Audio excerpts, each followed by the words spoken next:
I don't know, people think like the American dream is when I was growing up, they'd be like, "Oh, owning a house with a white picket fence." But you know what? The real American dream has always been to be independent, to be an entrepreneur. And I think that now in 23, with these gig apps and the way that the workplace is moving, is like it's bringing the real dream to life, but in a really nightmarish way. If you can get through the nightmare, you can see how you can be independent and you can own your own stuff and you can be the American dream that we were supposed to be since 1776. So, That's a good point. That's a Yeah. good Yeah. point. Yeah. And honestly, even you said entrepreneur.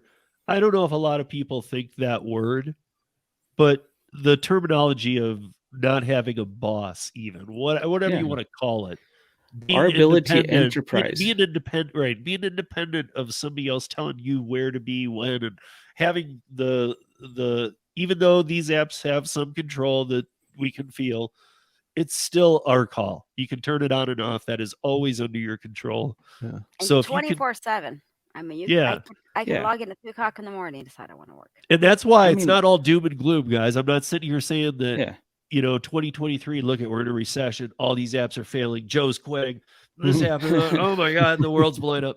No, that's why I said at the beginning, I'm feeling very positive about this year. Right. And it's because I think that, like Tony said, because in times like these, W2 people, everybody's hurting.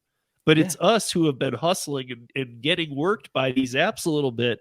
It's our year, I feel like, to come back a little bit Right. Well, just and think go, about, like actually, Gage, you need us, because I think too many people get in the headspace. They don't need us. Look how fast they can onboard people.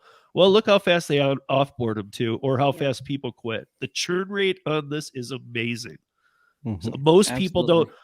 85% of the gig economy works 17 hours or less. 60% works less than 7 hours a week. Mhm. Right. The 15% of us that are full time, they need that 15%. Right. And in addition to that, like the lesser percent of the 15% who actually look at it as an enterprise versus a job is even smaller, but they're the ones that propel forward the innovation. And like David opening up Para, that's out of the gig world, Mhm. and it's still in the gig world.